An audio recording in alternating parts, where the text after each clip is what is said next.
રાજકોટ મહાનગરપાલિકા દ્વારા અન્ય જે વિસ્તારો ભળેલા છે તેમાં હાલ કરોડોના ખર્ચે ડ્રેનેજનું કામ ચાલુ કરવામાં આવેલું છે. છતાં પણ કોલ સેન્ટરની અંદર જ્યાં ફરિયાદ થાય છે ત્યાં આ ફરિયાદનું નિવારણ જો ન થતું હોય તો અમે તાત્કાલિક ધોરણે કોલ સેન્ટરની અંદર પણ બધાને બોલાવી અને આ ફરિયાદ તમે જે નોંધાવો છો ઓનલાઈન, તો એ ફરિયાદની અંદર કેટલા ટકા કામ થયું છે અને કેટલા ટકા કામ નથી થયું તેનું પણ અમે રૂબરૂ તપાસ કરીશું. અને અત્યારે ડ્રેનેજના જે ભળતા વિસ્તારો છે એની અંદર કરોડોના ખર્ચે ડ્રેનેજના ખાતમુહૂર્ત અને લોકાર્પણ થઈ રહ્યા છે. માનનીય મુખ્યમંત્રીને પણ આ બાબતે ધ્યાન દોરેલું અને તે પણ પોઝિટિવ વિચારથી આપણી સાથે સંકળાયેલા હોય તો આજ વોર્ડ નંબર 11 અને 12ની અંદર પણ આજે ખાતમુહૂર્ત ડ્રેનેજનું થવા જઈ રહ્યું છે. તેનો સમય 5:30 થી 6:30ની વચ્ચેનો છે. અને ક્યાંય પણ જો આવી ફરિયાદ અમને પાછી આવશે તો લગત અધિકારીને બોલાવી તે તાત્કાલિક આ ફરિયાદનું નિરાકરણ થાય તેનું અમે ખૂબ ધ્યાન રાખીશું.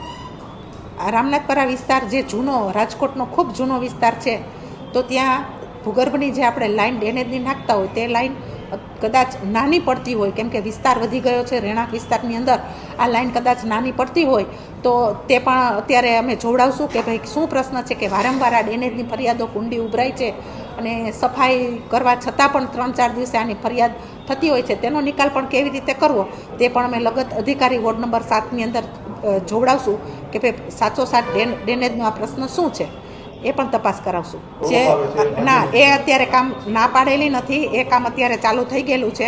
વોર્ડના કોર્પોરેટર અને વોર્ડના અધિકારીઓ સાથે રાખી અને આ પ્રશ્ન શું છે તે પ્રશ્ન, કેમ કે તેનો પ્રશ્ન નદીની અંદર ભૂગર્ભનું પાણી ઠલવામાં આવતું હતું, નદી જે બંધારી થતી હોય એને રોકવા માટેના પ્રયત્ન હતા કે આનો વચલો રસ્તો આપણે શું કરી શકીએ તેના માટેના અમે પ્રયત્નો કરેલા છે.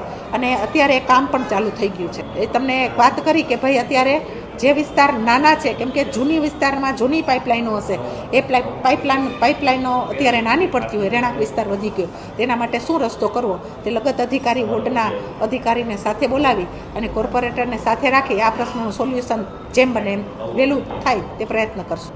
તો એ બાબતે જે લગત અધિકારીને આ ફરિયાદ કરતા હશો તો એ ઓનલાઈન ફરિયાદમાં જે લોકો બેઠા હશે અધિકારી એને પણ અમે સાથે રાખીશું. કેટલી ફરિયાદનો નિકાલ થયો છે એ પણ અમે રિપોર્ટ મંગાવશું.